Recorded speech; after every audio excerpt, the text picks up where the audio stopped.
Hello students. तो अभी since कुछ दिन बचे हैं बस नीट में, तो मुझे पता है आप सब लोगों को टेंशन हो रही होगी कि नीट में क्या होगा, कैसे होगा, क्या रिजल्ट आएगा, क्या नहीं।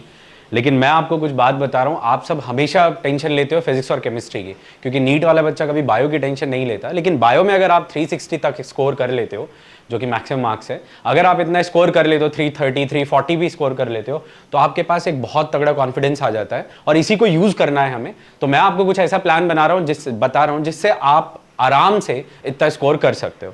तो मैं आपको कुछ लास्ट के कुछ डेज के लिए कुछ प्लान बता रहा हूँ, चैप्टर्स कैसे पढ़ने हैं, कैसे क्या करना है, और साथ में कैसे आप पढ़ाई करोगे कि स्ट्रेस भी ना आए जरा सा भी, उसके बारे में बात करेंगे।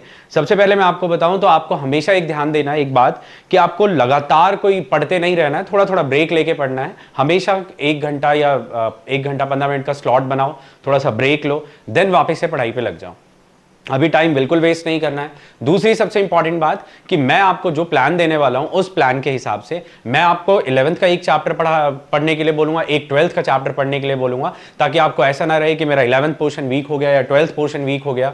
दूसरी बात, अगर मैं आपसे बता रहा हूं तो मैं आपको यह भी प्लान में सजेस्ट करूंगा कि अगर एक चैप्टर आप 11th का ले रहे हो, तो अगर 11th का आप टफ ले रहे हो तो 12th का ईजी लो, और अगर 12th का टफ ले रहे हो तो 11th का ईजी हो, ताकि कुछ ऐसा कोऑर्डिनेशन मतलब होने के बाद आपके साथ क्या हो जाए कि कोऑर्डिनेशन ऐसा हो जाए कि चैप्टर्स आपके कंप्लीट हो जाए।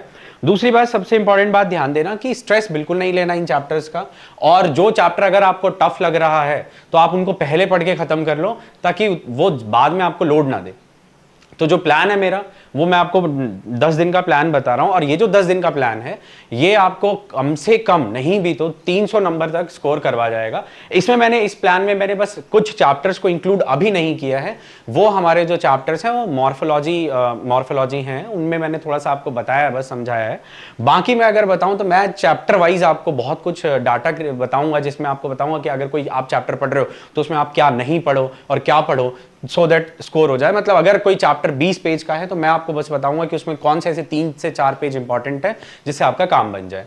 तो जो स्टडी प्लान है वो कुछ इस हिसाब से मैंने स्टडी प्लान में ध्यान देना, एक चैप्टर 11th का डाला है और एक चैप्टर 12th का डाला है। दूसरी इंपॉर्टेंट बात, एक टफ चैप्टर डाला है और एक बहुत इजी चैप्टर डाला है।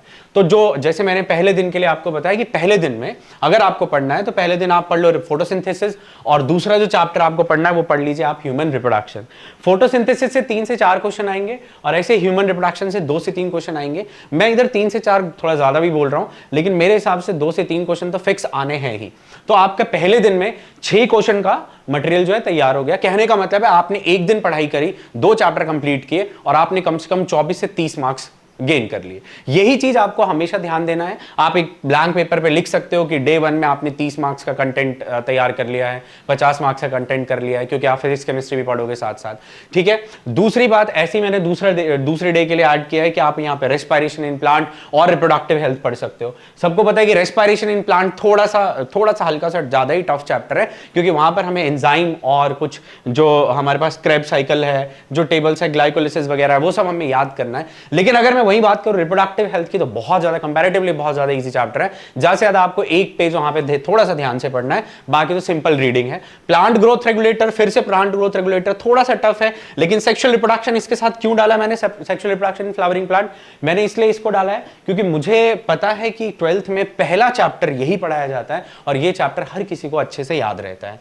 दूसरा, फिर से उसके बाद आए तो प्रिंसिपल ऑफ इनहेरिटेंस आपको पढ़ना है। देखिए आप एक चीज ध्यान दीजिएगा, मैं आपके टफ चैप्टर शुरुआत में ही कंप्लीट करवाता जा रहा हूं, सो दैट आपको लोड ना ले पाओ, आप परेशान ना हो, आप स्ट्रेस में ना हो। ठीक है। और हमेशा एक टफ चैप्टर के साथ एक इजी चैप्टर मैंने रखा है। तो दूसरा जो इसकी इजी चैप्टर है, जो प्रिंसिपल ऑफ इनहेरिटेंस, मतलब आपका जो जेनेटिक्स का जो पहला चैप्टर है, जो मेंडल वाला पहला चैप्टर है, उसके साथ आप breathing and exchange of gases पढ़ सकते हो। क्योंकि ह्यूमन फिजियोलॉजी की बात करूं तो ह्यूमन फिजियोलॉजी में हर नीट का बच्चा जो है वो इंटरेस्टेड रहता है, उसको मजा आता है पढ़ने में। ऐसे ही मॉलिक्यूलर बेसिस ऑफ इनहेरिटेंस के साथ, क्योंकि ये तो बहुत ज्यादा ही टफ चैप्टर है अगर 12th के पर्सपेक्टिव से बात करूं, और साथ में थोड़ा ज्यादा लेंथी चैप्टर है, इसीलिए इसके साथ मैंने बहुत थोड़ा सा इस ट्रिकी टाइप का चैप्टर डाला है। और आपको भी अच्छा लगता है हार्ट वगैरह के बारे में पढ़ना, इसलिए मैंने जो चैप्टर इसके साथ डाला है वो डाला है बॉडी फ्लूइड्स एंड सर्कुलेशन। तो अगर मैं इनका ओवरऑल आपको वेटेज बताऊं तो 5 दिन में आप नहीं भी तो कम से कम 150 से 200 मार्क्स तक का कवर 5 दिन में कर सकते हो।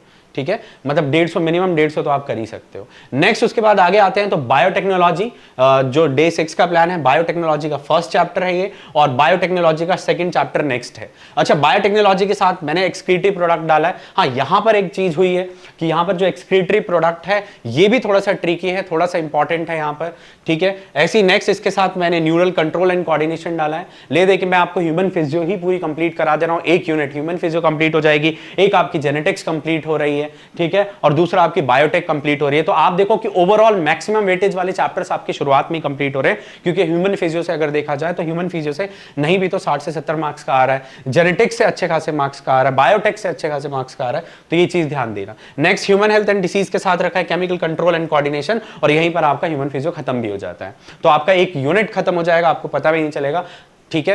नेक्स्ट उसके बाद देखें तो माइक्रोब्स इन ह्यूमन वेलफेयर, यहां पर आपको ध्यान देना माइक्रोब्स ये भी थोड़ा सा इजी चैप्टर है। और अगर मैं cell cycle and cell division की बात करूं तो ये भी एक तरह से इजी चैप्टर है, क्योंकि आपको इसमें जो पढ़ना है वो सिर्फ एक पेज पढ़ना है, वो भी मियोसिस 1 वाला। नेक्स्ट उसके बाद बात करें तो इवोल्यूशन थोड़ा सा इजी है, 12th का मैंने एक इजी टॉपिक लिया। और बायोमोलिक्यूल्स जो है वो थोड़ा सा ध्यान रखना पढ़ने में टाइम पे, क्योंकि वहां पे लाइन बाय लाइन पढ़ना है, और साथ में बायोमोलिक्यूल्स थोड़ा सा लेंथी चैप्टर भी है। तो अगर आप इसी प्लान को फॉलो करते हो तो आप श्योरली बहुत अच्छे मार्क्स गेन करोगे। और अगर किसी को और डिटेल्ड एनालिसिस चाहिए तो उसके लिए मैं वीडियो डाल ही रहा हूं, मैं चैप्टर वाइज एनालिसिस डालूंगा जिसमें क्या पढ़ना है क्या नहीं। बाकी मेहनत करते रहें और अच्छा स्कोर करें।